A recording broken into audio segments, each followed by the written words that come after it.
ಅವ್ರು ನಮ್ಮ ಕರ್ನಾಟಕದವರಲ್ವಾ? ಅವ್ರೇನು ಪಾಕಿಸ್ತಾನದವರ?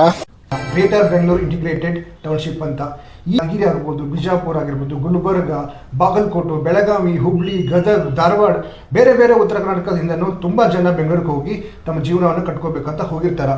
ಏನು ಮ್ಯಾನೇಜರ್ಸ್ ಇದ್ದಾರಲ್ಲ, ಬೇರೆ ಬೇರೆ ಕಂಪ್ನಿಗಳು, ಹೆಸರು ಬೇಡ, ಅವರೆಲ್ಲ ಬೇರೆ ಬೇರೆ ಸ್ಟೇಟಿಂದ ಬಂದಿರೋದು. ಯಾರು ಕರ್ನಾಟಕದಲ್ಲಿ ಯಾರು ಮ್ಯಾನೇಜರ್ಸ್ ಆಗಿರಲ್ಲ. ಒಬ್ಬನು ತಮಿಳ್ನಾಡು ಆಗಿರ್ತಾನೆ, ಇನ್ನೊಬ್ಬ ತೆಲುಗು ಆಗಿರ್ತಾನೆ, ಇನ್ನು ಮತ್ತೊಬ್ಬ ಹಿಂದಿಯವನಾಗಿರ್ತಾನೆ. ಹೀಗೆ ಬಿಡ್ದಿ ಅಂತ ಏನು ಹಿಡ್ಕೊಂಡು ಕೂತಿರಲ್ಲ, ಬಿಡ್ದಿನ ಅಲ್ಲಿಗೆ ಬಿಟ್ಬಿಡಿ. ಆ ಪ್ರಾಜೆಕ್ಟ್ನ ಸಿಂಪಲ್ ಆಗಿ ನಮ್ಮ ಉತ್ತರ ಕರ್ನಾಟಕ ತೊಗೊಂಬರ್ರಿ. ನಿಮ್ಗೆ ಉತ್ತರ ಕರ್ನಾಟಕ ಮಾಡಿ ಆ ಕಡೆ ಏರಿಯಾನ ಇಂಪ್ರೂವ್ ಮಾಡಿ. ಯಾಕೆಂದ್ರೆ ಅವ್ರು ನಮ್ಮ ಕರ್ನಾಟಕದವರಲ್ವಾ? ಅವ್ರೇನು ಪಾಕಿಸ್ತಾನದವರ? ನಮಸ್ಕಾರ Karnataka, welcome back to Rakesh log. ಇವತ್ತು ನಾನು ಉತ್ತರ ಕನ್ನಡ ಜನ ಪರವಾಗಿ ಈ ವಿಡಿಯೋ ಮಾಡ್ತಾ ಇದ್ದೀನಿ. ಈ ವಿಡಿಯೋನ ನಮ್ಮ ಡಿ ಕೆ ಶಿವಕುಮಾರ್ ಸರ್ ಅವರಿಗೆ ರಿಕ್ವೆಸ್ಟೆಡ್ ವಿಡಿಯೋ ಆಗಿರುತ್ತೆ. ಸೊ ಈ ವಿಡಿಯೋ ಮೇನ್ ಉದ್ದೇಶ ಬಿಡದಿ ಪ್ರಾಜೆಕ್ಟ್ ಬಗ್ಗೆ ಹೇಳೋದು.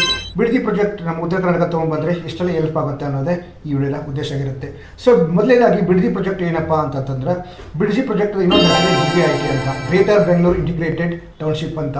ಈ ಸಾವಿರಾರು ಎಕರೆಗಳಲ್ಲಿ AI ಕಂಪ್ನಿಗಳನ್ನು ತೊಗೊಂಬರೋದು, ಅಂದರೆ ಆರ್ಟಿಫಿಷಿಯಲ್ ಇಂಟೆಲಿಜೆನ್ಸಿ ಕಂಪ್ನಿಗಳು ತೊಗೊಂಬರೋದು, ಉದ್ಯೋಗನ ಸೃಷ್ಟಿ ಮಾಡುವುದು, ಹೈಟೆಕ್ ಹಾಸ್ಪಿಟ್ಲ್ಗಳನ್ನು ಸೃಷ್ಟಿ ಮಾಡುವುದು, ಆಮೇಲೆ ಸ್ಟಾರ್ಟಪ್ಗಳನ್ನು ತೊಗೊಂಬರುವುದು, ಆಮೇಲೆ ಬಿಸ್ನೆಸ್ಗೆ ಹೆಲ್ಪ್ ಮಾಡೋದು, ದೊಡ್ಡ ದೊಡ್ಡ ರೋಡ್ ಕನ್ಸ್ಟ್ರಕ್ಷನ್ ಮಾಡುವುದು, ಆಮೇಲೆ ಇನ್ನೊಂದು ಲೈಕ್ ದೊಡ್ಡ ದೊಡ್ಡ ಪಾರ್ಕ್ಗಳನ್ನು ಕಟ್ಟೋದು. ಇದರ ಮೇನ್ ಉದ್ದೇಶ ಈ ಪ್ರಾಜೆಕ್ಟ್ ಇದಾಗಿರುತ್ತೆ. ಬಟ್ ಇದಕ್ಕೆ ಇನ್ನೊಂದು ಮೇಜರ್ ಅಂತಂದರೆ, ಬಿಡದಿ ಜನತೆ ಆಗಿರ್ಬೋದು ಅಥವಾ ಸುತ್ತಮುತ್ತಲ ಜನತೆ ಆಗಿರ್ಬೋದು, ಅವರು ಈ ಪ್ರಾಜೆಕ್ಟ್ಗೆ ಅವರ ಜಮೀನು ಕೊಡೋಕ್ಕೆ ಯಾವುದೇ ರೀತಿಯಾದಂಥ ಗ್ರೀನ್ ಸಿಗ್ನಲ್ ಕೊಟ್ಟಿಲ್ಲ. ಸೊ ಬಿಡದಿ ಪ್ರಾಜೆಕ್ಟು ಏನು ಇದೆ ಅಲ್ಲ, 18,000 ಕೋಟಿ ಪ್ರಾಜೆಕ್ಟು, ಇದು ಸ್ಟಾರ್ಟ್ ಆಗೋಕ್ಕಿಂತ ಮುಂಚೆನೇ ಹೋಲ್ಡ್ ಆಗಿಬಿಟ್ಟಿದೆ. ಸೊ ಅವರೆಲ್ಲರೂ ರಿಕ್ವೆಸ್ಟ್ ಮಾಡ್ತಾ ಇದ್ದಾರೆ, ಬಟ್ ಆ ರಿಕ್ವೆಸ್ಟ್ ಯಾರು ಆಕ್ಸೆಪ್ಟ್ ಮಾಡ್ತಾ ಇಲ್ಲ. ಸೊ ಈ ಪ್ರಾಜೆಕ್ಟ್ನ ನಮ್ಮ ಉತ್ತರ ಕನ್ನಡ ತೊಗೊಂಡ್ಬಂದರೆ ಎಷ್ಟು ಹೆಲ್ಪ್ಫುಲ್ ಆಗುತ್ತೆ ಅನ್ನೋದೇ ಈ ವಿಡಿಯೋದಲ್ಲಿ ನಿಮ್ಗೆ ಹೇಳ್ಕೊಡ್ತೀನಿ. ಸೊ ನಮ್ಮ ಉತ್ತರ ಕರ್ನಾಟಕದಾಗ ಎಷ್ಟು ಜನ ಗ್ರ್ಯಾಜುಯೇಷನ್ ಆದಮೇಲೆ ಬೆಂಗಳೂರಿಗೆ ದುಡಿಯೋಕೆ ಹೋಗ್ತಾರೆ. ನೀವು ಎಲ್ಲೆಲ್ಲ ಊರಿಗೆ ನೋಡ್ಬೋದು, ಯಾದಗಿರಿ ಆಗ್ಬೋದು, ಬಿಜಾಪುರ ಆಗಿರ್ಬೋದು, ಗುಲ್ಬರ್ಗ, ಬಾಗಲಕೋಟೆ, ಬೆಳಗಾವಿ, ಹುಬ್ಳಿ, ಗದಗ, ಧಾರವಾಡ, ಬೇರೆ ಬೇರೆ ಉತ್ತರ ಕರ್ನಾಟಕದಿಂದನೂ ತುಂಬ ಜನ ಬೆಂಗಳೂರಿಗೆ ಹೋಗಿ ತಮ್ಮ ಜೀವನವನ್ನು ಕಟ್ಕೋಬೇಕಂತ ಹೋಗಿರ್ತಾರೆ. ಬಟ್ ಅಲ್ಲಿ ಅವ್ರ ಮೇನ್ ಪ್ರಾಬ್ಲಮ್ ಏನು ಫೇಸ್ ಮಾಡ್ತಾರೆ ಅಂತಂದರೆ ಊಟದ ಪ್ರಾಬ್ಲಮ್. ಸೊ ಊಟ ಅಂದ್ರೆ ತುಂಬಾ ಅಂದರೆ ವರ್ಸ್ಟ್ ಆಗಿರುತ್ತೆ ಬೆಂಗಳೂರಲ್ಲಿ. ಆ್ಯಕ್ಚುಲಿ ಹೇಳಬೇಕಪ್ಪ ಅಂತಂದ್ರೆ, ನೀವು ಯಾವುದೇ PGಗೆ ಹೋಗಲಿ, PG ಅಂತ ಬಿಡಿ, ಎಲ್ಲ ಆಂಧ್ರ ಮೆಸ್ಗಳು ಇದೆ, ಆಂಧ್ರ PGಗಳು ಇದೆ ಬೆಂಗಳೂರಲ್ಲಿ. ಎಲ್ಲಿ ನೋಡಿದ್ರೆ ಬಾಲಾಜಿ PG, ವೆಂಕಟೇಶ್ವರ PG, ಆ PG, ಈ PG ಅಂತಲೇ PGಗಳು ಇದ್ದಾವೆ.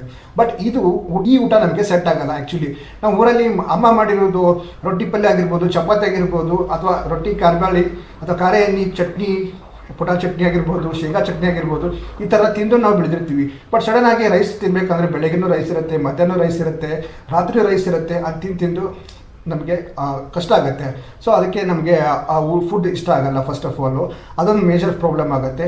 ಅದಾದಮೇಲೆ ಇನ್ನು ಬಿಸ್ನೆಸ್ ಮಾಡಬೇಕಂತ ನೀವೇನಾದ್ರು ತುಂಬ ಜನನು ಬೆಂಗಳೂರಿಗೆ ಹೋಗ್ತಾರೆ ನಮ್ಮ ಉತ್ತರ ಕರ್ನಾಟಕದಿಂದ. ಒಂದು ಚಿಕ್ಕ ಪುಟ್ಟ ಅಂಗಡಿಗಳು ನೋಡ್ಬೋದು ನೀವು, ರೋಡ್ ಸೈಡೆಲ್ಲ ಈಗ ಹೋಟೆಲ್ಗಳು ಇಟ್ಕೊಂಡಿರ್ತಾರಲ್ಲ, ನೀವು ಹೋಗಿ ಅವ್ರು ಮಾತಾಡಿಸಿ, ನೀವು ಯಾವ ಊರು ಅಂತ ಕೇಳಿ, ಅವ್ರು ಹೇಳ್ತಾರೆ ನಾನು ಗುಲ್ಬರ್ಗ, ಬೀದರ್ ಅಥವಾ ಬಸವನಕರಿ ಅಲ್ಲ, ಈ ಥರನೇ ಹೇಳ್ತಾರೆ ಹೊರತು ನಾನು ಆನೇಕಲ್ಲು ಅಥವಾ ಬಿಡ್ದಿ ಈ ಥರ ಯಾರು ಹೇಳಲ್ಲ. ಸೊ ಈ ಟೈಮಲ್ಲಿ ನಮ್ಮ ಅರ್ಧಕ್ಕರ್ಧ ಉತ್ತರ ಕರ್ನಾಟಕನೇ ಬೆಂಗಳೂರಲ್ಲಿದೆ. ನೀವು ವಿಜಯನಗರಕ್ಕೆ ಹೋದರೆ ಅದು ಮಿನಿ ಉತ್ತರ ಕರ್ನಾಟಕ ಅಂತಲೇ ಹೇಳ್ಬೋದು. ಆ ಥರ ಬೆಳೆದ್ಬಿಟ್ಟಿದೆ ಇವಾಗ. So major problem. ಇನ್ನು ಸೆಕೆಂಡ್ ಮೇಜರ್ ಪ್ರಾಬ್ಲಮ್ ಏನಪ್ಪ ಅಂತಂದರೆ, ನಿಮ್ಮ ಹುಡುಗ ಆಫೀಸ್ ಜಾಯ್ನ್ ಆಗ್ತಾನೆ, ಒಂದು ವಾರದಲ್ಲಿ ಯಾವುದೋ ಒಂದು ಕಂಪ್ನಿ ಮುಂದೆ ನಿಂತು ಒಂದು ಫೋಟೋ ಹಾಕ್ತಾನೆ, ಫೇಸ್ಬುಕ್ ಸ್ಟೋರಿಯಲ್ಲಾಗಲಿ ಅಥವಾ ಇನ್ಸ್ಟಾಗ್ರಾಮ್ ಸ್ಟೋರಿಯಲ್ಲಾಗಲಿ ಅಥವಾ ವಾಟ್ಸಪ್ ಸ್ಟೇಟಸ್ಲಾಗಲಿ ಹಾಕ್ತಾನೆ.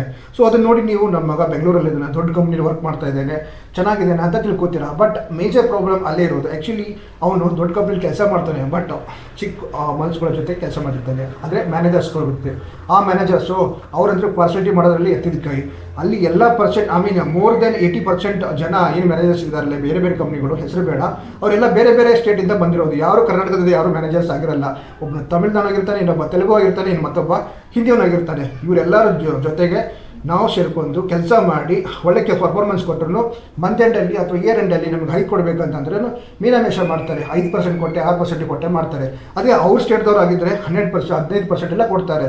ಸೊ ಈ ಥರ ಪ್ರೆಷರ್ಗಳನ್ನು ಹ್ಯಾಂಡಲ್ ಮಾಡಿ ನಮ್ಮ ಹುಡುಗರು ಅಲ್ಲಿ ಲೈಫ್ ಲೀಡ್ ಮಾಡ್ತಿರ್ತಾರೆ. ಸೊ ಇನ್ ಕೇಸ್ ಏನಾದ್ರು ಬಿಡದಿ ಪ್ರಾಜೆಕ್ಟ್ ನಮ್ಮ ಉತ್ತರ ಕನ್ನಡ ತೊಗೊಂಡ್ಬಂದರೆ, ಅವ್ರದ್ದೇನೋ ಆಗಿರಲಿ, ಮನೇಲಿ ಅವ್ರದ್ದೇನೋ ಆಫೀಸಲ್ಲಿ ಏನೋ ಕಷ್ಟ ಇದ್ರೂ ವಾಪಸ್ ಮನೆಗೆ ಹೋದರೆ ಅಪ್ಪ ಅಮ್ಮನ ಜೊತೆ ಟೈಮ್ ಸ್ಪೆಂಡ್ ಮಾಡಿಬಿಟ್ರೆ ಆಫೀಸಲ್ಲಿ ಆಗಿರೋದು ಎಲ್ಲ ಟೆನ್ಷನ್ನು ಮರ್ತು ಬಿಡ್ತಾರೆ. ಸೊ ಇದೊಂದು ಮೇಜರ್ ಇಂಪ್ಯಾಕ್ಟ್ ಆಗ್ಬೋದು ನಮ್ಮ ಉತ್ತರ ಕನ್ನಡ ಜನತೆಗೆ. ಸೊ ನಾನು ರಿಕ್ವೆಸ್ಟ್ ಏನು ಮಾಡೋದಂದರೆ, ಸೇಮ್ ಸರ್ಗೆ ಬಿಡ್ದಿ ಅಂತ ಏನು ಹಿಡ್ಕೊಂಡು ಕೂತಿರಲ್ಲ, ಬಿಡ್ದಿನ ಅಲ್ಲಿಗೆ ಬಿಟ್ಬಿಡಿ. ಆ ಪ್ರಾಜೆಕ್ಟ್ನ ಸಿಂಪಲ್ ಆಗಿ ನಮ್ಮ ಉತ್ತರ ಕನ್ನಡ ತೊಗೊಂಬರ್ರಿ. ನಿಮ್ಗೆ ಎಷ್ಟು ಬೇಕು ಹೇಳಿ ಜಾಗ, ನಮ್ಮ ಜನ ಕೊಡೋಕೆ ರೆಡಿ ಇದ್ದಾರೆ. ಸೊ ನೀವು ಇನ್ ಕೇಸ್ ಏನಾದರೂ ಬಿಡದಿ ಪ್ರಾಜೆಕ್ಟ್ನ ನಮ್ಮ ಉತ್ತರ ಕನ್ನಡ ತೊಗೊಂಬಂದ್ರೆ, ಉತ್ತರ ಕನ್ನಡದಾಗ ಯಾರೆಲ್ಲ ಅವ್ರ ಮನೆಯವ್ರು ಬೆಂಗಳೂರಿಗೆ ಹೋಗಿ ದುಡಿಯಾಕತ್ತಾರಲ್ಲ, ಅವ್ರು ಪ್ರತಿಯೊಬ್ಬರ ಮನೆಯಾಗೂ ನೀವು ಫೋಟೋ ಇರ್ತೈತಿ. ಇನ್ ಕೇಸ್ ನೀವೇನಾದ್ರೂ ನೆಕ್ಸ್ಟ್ ಇಲೆಕ್ಷನ್ ನಿಂತರ ವಿದೌಟ್ ಪ್ರಮೋಷನ್, ಪ್ರಚಾರ ಇಲ್ದೇ ನೀವು ಗೆಲ್ತೀರಿ. ನೀವಾಗಲಿ ನಿಮ್ಮ ಮಕ್ಕಳಾಗಲಿ ಮೊಮ್ಮಕ್ಕಳು ಬಂದು ನಿಂತರೂ ಗೆಲ್ತಾರೆ. ಸೊ ಎಲ್ಲರೂ ನಿಮ್ಗೆ ಸಪೋರ್ಟ್ ಮಾಡೋಕೆ ನಿಂತಿರ್ತಾರೆ. ಸೊ ವಿಚಾರ ಮಾಡಿ CM ಸರ್, ನೆಕ್ಸ್ಟ್ ಟೈಮ್ ಏನಾದರೂ ನೀವು ಪ್ರಾಜೆಕ್ಟ್ ತೊಗೊಬರ್ತಾರೆ ನಮ್ಮ ಉತ್ತರ ಕರ್ನಾಟಕ ತೊಗೊಂಬರ್ರಿ. ಇಲ್ಲಿ ತುಂಬ ಆಪರ್ಚುನಿಟೀಸ್ ಬೇಕಾಗ್ಯಾವು, ಎಲ್ಲರಿಗೂ ಹೆಲ್ಪ್ ಆಗುತ್ತೆ ಅಂತ ಹೇಳಿ ವಿಡಿಯೋ ಮುಖಾಂತರ ಕೇಳ್ತೀನಿ ನಿಮಗೆ. ಸೊ ಮುಂದಿನ ವಿಡಿಯೋದೊಂದಿಗೆ ಮತ್ತೆ ಸಿಗೋಣ. ಅಲ್ಲಿವರೆಗೂ ನಮಸ್ಕಾರ.